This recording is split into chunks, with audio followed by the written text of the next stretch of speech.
Bismillahirrahmanirrahim. Assalamualaikum warahmatullahi wabarakatuh. Rekan-rekan sekalian, pada kesempatan kali ini saya ingin menjawab satu pertanyaan dalam masalah waris dari seorang bapak ya.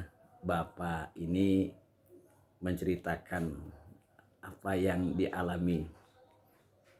Sekarang ini bapak sudah tidak punya istri. Yang dimiliki adalah 3 orang anak. Anaknya udah gede-gede ya. Dan dari sisi ekonomi udah pada sukses. Si bapak ini satu sisi senang. Tetapi sisi yang lain si bapak ini sedih. Bahkan gelisah.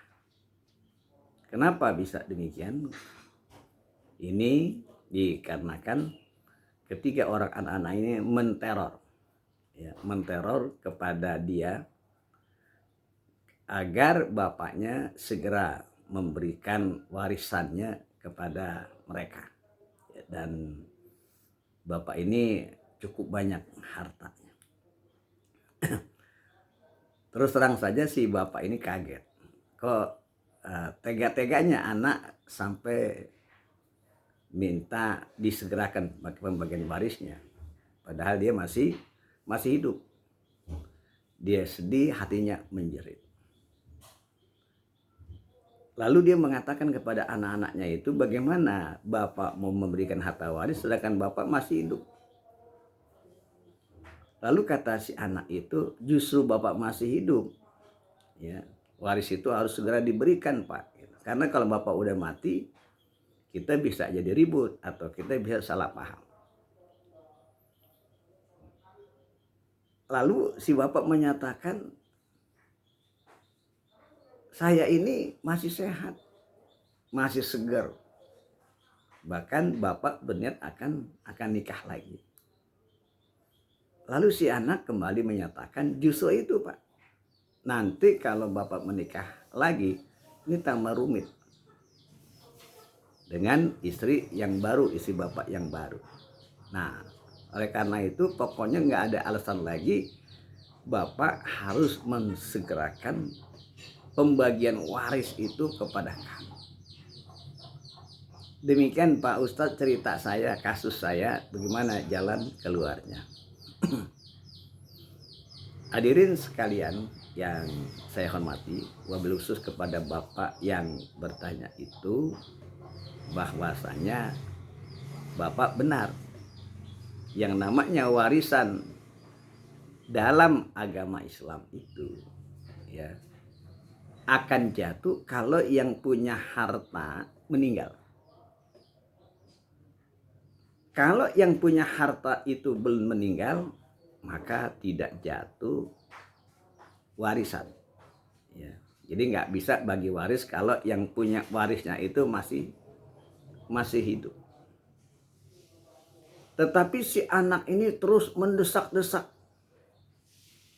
Bahkan sebagai laporan daripada bapak bahwa anak itu bukan cuma mendesak tapi menteror. Pokoknya harus disegerakan pembagian waris ini. Bapak yang saya hormati, apapun bentuk dan alasannya, tidak bisa bapak mengeluarkan waris, harta waris diteror apapun oleh anak bapak. Karena apa? Karena bapaknya masih hidup. Lalu yang perlu saya sampaikan di sini kepada bapak dan juga kepada yang lainnya, bahwa hal ini terjadi sampai anak-anak bapak yang 3 itu menteror bapak dalam masalah waris. Ini penyebab utamanya karena mereka sangat awam dalam ilmu waris, nggak tahu, nggak ngerti. Kenapa demikian? Memang tidak diajarkan oleh bapak dan juga mungkin orang tua yang lainnya. Jadi si anak ini meraba-raba ya. Berapa bagiannya nggak tahu, siapa saja yang akan mendapatkan waris itu juga nggak tahu. Bahkan nanti kalau bapaknya nikah lagi, hartanya kemana, apakah dia kebagian atau tidak. Makanya ketika bapaknya masih hidup, ketika bapaknya belum menikah, dia menteror secepatnya. Agar apa? Agar dia mendapatkan warisan. Jadi pokok masalahnya adalah bapak tidak mengajarkan kepada anak-anak bapak ilmu faraid, ilmu pembagian waris. Akhirnya terjadi yang semacam ini. Dan kejadian yang semacam ini bukan cuma pada diri bapak, juga banyak keluarga muslim yang mengalami hal yang demikian.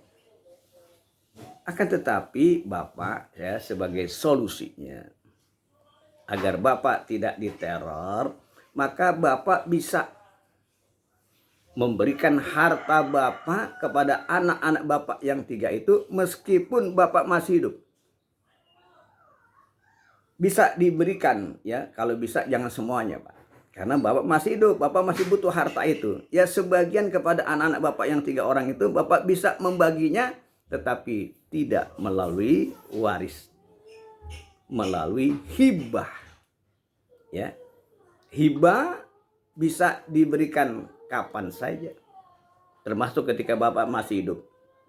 Berapa jumlahnya terserah bapak, ya, tidak ditentukan persentasenya, ya. Jadi jalan keluarnya, solusinya adalah kalau anak bapak terus menteror, ya, dan agar bapak tidak terus diteror, bapak bisa memberikan sebagian harta bapak. Saya katakan sebagian, jangan semua, karena bapak masih butuh, karena bapak masih hidup. Kalau semua, nanti bapak akan menjadi sulit. Kepada anak-anak bapak yang 3 itu tidak melalui warisan, ya, karena bapak masih hidup, jadi melalui hibah. Mudah-mudahan, ya, dengan jawaban saya ini bapak bisa menjadi tenang dan bapak bisa menyelesaikan solusi persoalan bapak yang terbaik. Demikian, assalamualaikum warahmatullahi wabarakatuh.